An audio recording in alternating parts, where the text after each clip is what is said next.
what should this new region look like? Scary for me. What's about Vault 63, and that's dark and mysterious. So Look at that. let's make this region dark and mysterious.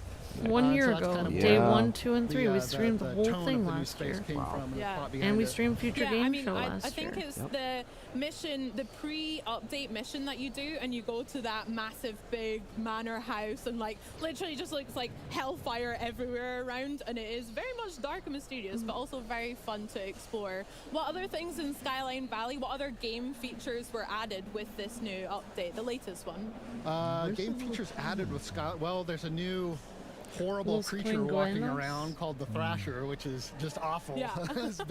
this big turkey abomination, which is a lot of fun to see. We've also got a new boss in there that's triggered by nukes, the trifecta terror, the trio storm Goliaths, which are really fun to fight. And they play off one another, which is kind of a new mechanic. You kill one, the other two get stronger. You kill one of them, and the last one gets really strong. So that's fun. Yeah, that is fun and also terrifying. That's great. And then also with Vault 63, we've got a whole bunch of ghouls in there too, which is fun. And speaking of ghouls, it would be fair to chat about the Fallout TV show and my favorite character, Walton Goggins, aka the Ghoul. So how are you enjoying the TV show, firstly? Have you enjoyed it? Which viewing? I've watched this series about 4 times. Heck I love it. Great. Awesome. You can recite it already, probably, dreaming about it. What I love most about the show is through the visuals, through the story, through the characters, how true to Fallout it was for people that maybe weren't familiar with Fallout before, or maybe had played other Fallouts in the past. Watching the show, experiencing that story, and wanting more. Where can they get it? Come to Fallout 76, come to Fallout 4, come to 3. So it's been great seeing that influx of players coming in, having fresh new Fallout experiences to them. Yeah, that's such a good point. You're so right. I think I was a massive Fallout fan before the TV show, but again, just watching that and immediately feeling that same feeling that I had playing Fallout 4 when that first launched. I mean, I used to fall asleep, this is really sad, but I used to fall asleep listening to Diamond City radio at nighttime. But yeah, the TV show just encapsulates everything. You're so right. And with that success, how has that like been reflected in Fallout 76 as well? We've seen some maybe some new jumpsuits added, vault suits. What other parts has influenced the game? Sure. So with the show, we made very specific offerings that had specific ties to the show, like Lucy's backpack or the cowboy duster, which players really love, and they're very Fallout, thematic to Fallout. So it was great to add those. I would say, you know, from the reception the show has gotten, it's really sort of emboldened us to continue taking the game in the direction we have been. It's sort of fortified in our brains the decisions that we've been making that are, you know, very, very true to Fallout, and it's really got us pumped for what's coming up down the road. Heck yeah. Can you tell me your favorite character? From the show? Yeah. It's got to be Thaddeus. Hell. Why aren't I dead? Yeah, it's great. It's so funny. Thaddeus is great. Thaddeus is good. I like all the characters, but Thaddeus had me laughing, yeah. Stunning. Now, we've mentioned a wee bit about Skyline Valley, but obviously we have Milepost 0 coming up very soon. What can players look forward to in this new update coming? Milepost 0 is a really exciting update. Of course, we've got the caravans. Is this game coming out today or next year? Says Tayana. Hi, Tayana. Caravans is awesome. I think they're doing an update for the game. Let me check. Which gives players a lot more agency into making specific gear they want for their builds. Gives them a bit more control.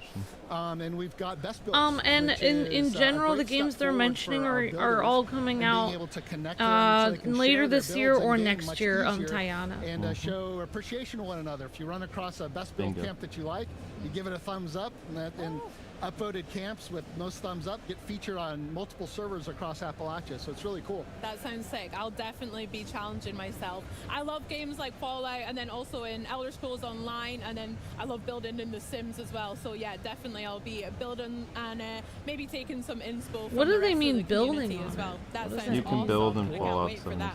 Now, you mentioned as well, you've seen some of the fans playing it here on the booth at Gamescom, and then also in the public test server just now. How have you found the reaction? Are people happy with it? Are you excited? Have you been taking notes as well? It's great. You know, I think overall It they're looks really interesting. excited. I don't see why the game it is goes bad back though. to giving our players the tools and the agency to make their own stories in the game. So what better stories are you going to come up with than running the perilous route of Skyline Drive while being assaulted by giant thrasher turkeys and raiders, you know, doing caravans with your friends. It's just super cool. Yeah. There's some many new adventures to look forward to. That's so sick. Now, can't wait for Milepost 0, but John, is there anything else that you want to share with me today, maybe?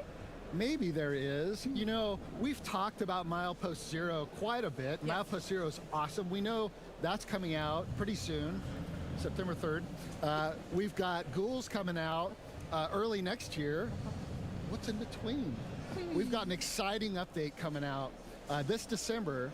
This December, players get to experience the Gleaming Depths. Heck yeah. Raids the Gleaming Depths. Sienna says the show was a success because it reminded me of Fallout 3 as opposed to the first Fallout game. But Fallout 76 might not be the best game to represent. Oh wow, Miss Sienna. It's great. Sick burn. Once players get to the end of it, Indiana Jones and the Great Circle is coming out December 9th. Awesome, Anthony. Yep. 4-star legendary weapons. And it'll be on PlayStation in the spring. Sick. I love that exclusive. Let's go. Gleaming Depths. I cannot wait to try that out. I'll have Hi, a lot Marissa. of grinding to do, but yeah, maybe the captain can come in and help me out level my character up. Love that so much. John, I've got one more question that I'd love to know the answer for. Would you rather eat a fried rad roach or some glowing fungus stew? So I'm not going to get into specifics, but I kind of already have a preference from past experience. I have had glowing rad roach before. I was at the show premiere. It was absolutely fantastic. I would never turn down the opportunity to have that again. So glowing rad roach. Glowing rad roach. Absolutely. There we go. We heard it here. John, thank you so much for chatting with me. That was thank cute. you for joining us. Now, fans obviously Looks won't like you're in have a to wait long like at an all armor for the suit or next something in the Fallout game. 76 update. Milepost 0 launches September 3rd. Check out Xbox Game Pass to play Fallout 76 as well as a metric ton of other titles right now. Remember, with Xbox Game Pass, you can get new games on day one like Call of Duty Black Ops 6 on October 25th. Play some of the biggest games of the year and unlock partner benefits from our pals at Riot Games and EA Play. And if you're not already a Game Pass member, what are you doing? Join now and get your first month of PC Game Pass for $1 you can play or this on Game €1. Pass? This offer Yep. won't last long, so Fallout act now. 76 is So Game Pass. coming up, I have we Game have Pass, I the team think. from Towerborn Yes, you do. stopping by to walk us through their latest gameplay interesting. demo. Oh, no. But first, it's The fact you guys said it's bad, No. it's making me want to try this out. No. Gonna make a video that says, how bad is it? Let's find out. Let's not say we did. Uh-oh, a new game, I think, about water parks or something. Uh-oh, I'm nervous. What? Oh no, no, don't go down! Roller coasters! Oh my gosh. Oh please.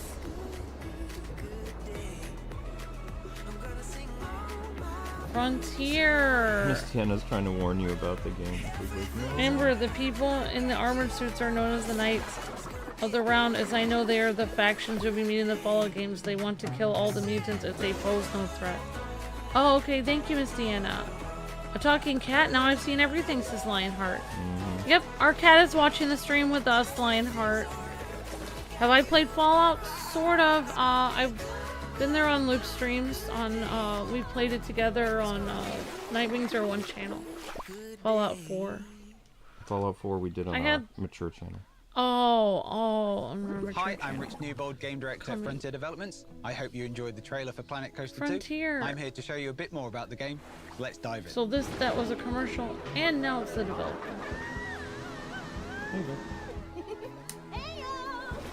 Planet Coaster is a creative management simulation game where players can build their dream coaster park, manage that park, and then share their creations with others.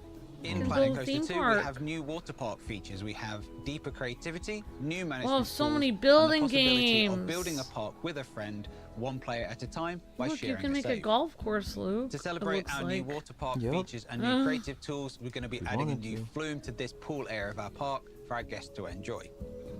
We're going to be doing that by going down to our flume section, and we're going to be adding a brand new flume. We have a number of different flumes or slides that you'll be able to build in the game. One of which will be our body flume, which is what we're going to place What in if our people port fall area. out of the slide? Before we build the flume itself, we're going to need to build a flume platform for our guests to enter the flume from. Oh, So I we're like gonna how build he's our platform, actually showing and then you we have how a it number of would different start happen. pieces that will our guests Because will use usually I to get enter too the flume. intimidated We by have these our kind of games, so I do not attempt standard them. open flume piece, as well as different special types of pieces. We have a flume vertical start piece for our guests to enjoy, which is a trapdoor piece where our guests will get in and then the trapdoor will open Oh up and my they'll drop gosh. through into the flume. What? As we're building our flumes, we can see that our test dummy is coming as well. It will follow the flume pieces as we're adding them, and then give us the excitement, fear, and nausea rating of our flume, and then give us feedback on whether this is going to be an enjoyable experience for our guests. And for this flume, we have a number of different flume pieces. We have open pieces and we have enclosed pieces. So we're going to add an enclosed piece to this flume.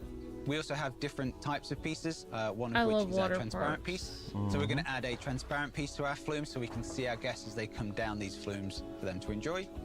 We also have a number of end pieces that you can put on your flume, including run-out lanes. But for the end of this body flume, I think we'll be adding one of our plug hole pieces, which is one of our special end pieces. So we're going to place that down. Spiral. And now that's in place, we're going to edit the way that our flume looks. So we can go to our customization tab and change the different color options on our flumes. Flumes in real life have a very striking stripy pattern, and what we can do here is adjust the colors of each one of those segments on our flume. So we can change our flume special pieces and start pieces to be a nice green for our guests to enjoy. We can change the color of our second segment of our flume to be a complementary green. Change this purple area to be yellow. And then finally change the last segment of this flume to be a nice black as well.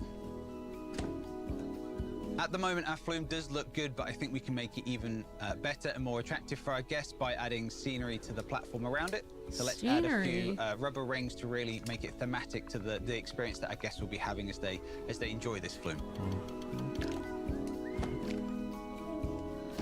Now that's in place, we need to add an entrance to our flume for our guests to get onto the platform. So we're going to add our flume stair piece so that our guests can get up onto the platform and enjoy the flume. Oh, that's too many stairs. I don't want to go up that many stairs. It's way too many. Oh, you can decorate it and make it look cool on the outside with like paper mache rocks and stuff. It's kind of neat. So it seems. Honey. No, I'm paying attention. I'm just like, there's a lot of stuff to go through on this. Oh, look, you can pull a crab on the side. Yeah, it's a water park thing. Amber versus a bear. That seems fun. And there we go. Our flume is finished and looking good and ready for our guests Oh, look to enjoy. you've got an octopus on the Flumes are one of top. the many amazing new attractions that you can build in you Planet can make Coaster 2 a that theme allow park you in to it. make a park that is truly unique and This yours. is just like the roller coaster If you like this tycoon from video, years Planet ago. Coaster 2 is now available for wishlisting. Thank you for joining me. Goodbye. Well, yeah, those games are very confusing. This looks like it's easier to do. Luke, make sure we write down this game. I did. Water park. Planet Coaster, right? No, this is a new game, I think. Hello, Frontier I'm was... Mike Oh, Laidlaw, Planet Chief Creative Coaster Officer was at the Yellow other Brick one. Games. And welcome to the world of Eternal Strands. Planet a Coaster new was that water fantasy park action one. adventure game where the world Now around we're you on the is your time weapon. code 240 something In and we're on Strands, Eternal you will Strands. embark on your journey as a young, magic-wielding weaver I named hate Brave. that when they say the name of the She seeks last to game unravel and then the they say the secrets name of the of new the game Enclave, right a after it. once This looks cool. thriving center of magic, now left in ruins. You would think this kind of game would look cool because it's all fantasy-like. I like fantasy games. At your base camp, you'll forge bonds with members of your weaver band, who will support you in your expeditions with their various Oh, look at it, it's a bird person. You've worked hard for this, and I It's have one of the bird faith in you. people. Select your next quest and customize your gear before venturing out through I the think moon that gate penguin game is on your only way to on, discover the fate of these Xbox. shattered lands. Honey, just type in the name. LOS space In the Enclave, you can climb and interact with nearly everything you see. PINGHEROS. The mantle, No. the magical cloak on your LOS. back, grants you control over frost. I already flame, sent it to you on and your phone kinetic magic. because I knew that you would forget how to spell it. Combine these elements in creative ways to manipulate the environment to your advantage and defeat your foes. But the Enclave's foes come in all sizes. Behold, You'd have to an look ark. for stuff from me This since I'm your colossal wife. 25-meter construct wields immense Who power. else would I be getting messages? I don't know. You're looking at messages from other people. Pick your battles. Rather than risking your loot, return Oh, to look basics. at just like that one game where you A day the has Colossus games where you Reforge your gear with your hard-earned resources. What's the to scariest even water the park I've odds been on? against the mighty Epics. Noah's Ark. No I two got a battles free are the pass same, there. as epics roam freely When I between was maps, younger, I memorized a bunch of Bible verses. I got to go there for 4 days for free. Me and 4 other kids, and we went there, and it was amazing. I loved it so much, and it's in Wisconsin. It's fantastic. And then I did go to the top of this one slide in that water park, and I walked all the way to the top of the slide. It took me an hour to get there. Once I got to the top, I saw how steep the slide was. I walked all the way back down. I was so terrified. I couldn't do it. Okay, I signed up for the beta of Los Penguins. Okay, good. So, who knows? Ooh, coming early 2025. Okay, here's a new game. New time code 24921. Sorry. Oh, now we're going through a train through space. Good job signing up for the beta for that one.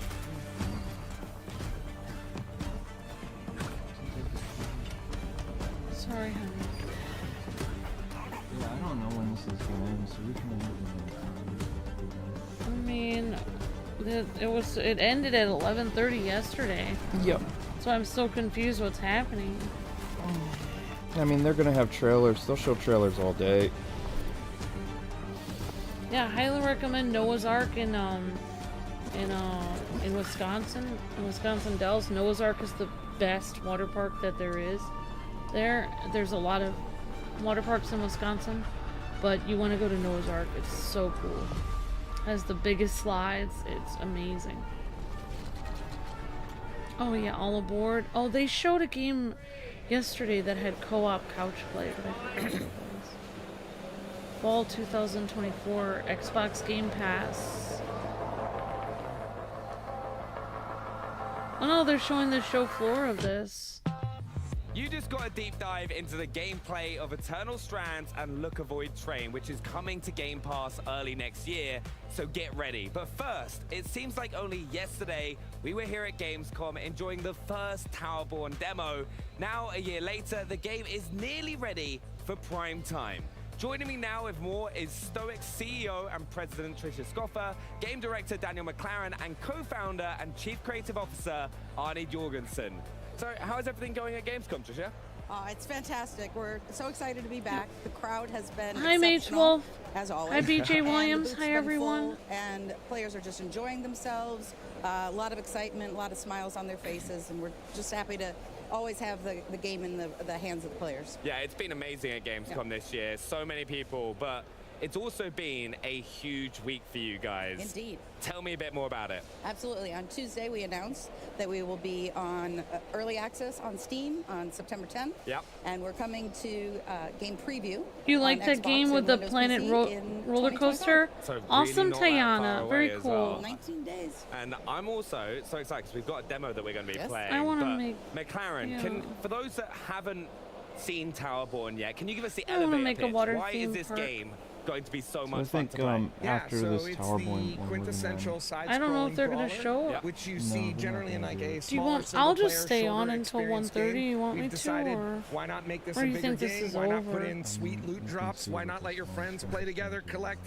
cool stuff, and kill mean, bigger enemies, and it's then brag better about than it? it So would be that's without basically it. what we built. It's what we all love to do as well. Yeah. And it's It's one of the been reasons 2 I'm hours so and excited 25 to hop minutes, into this yeah. demo as well because I got to play All right, it guys. last Well, year. we're And almost at the end honestly, because I don't know how long this love is these supposed type to of games go. like World of Warcraft. It was supposed to go 2 hours and 20 I'm a little and bit 30 minutes. competitive, It's and gone we've past also that. got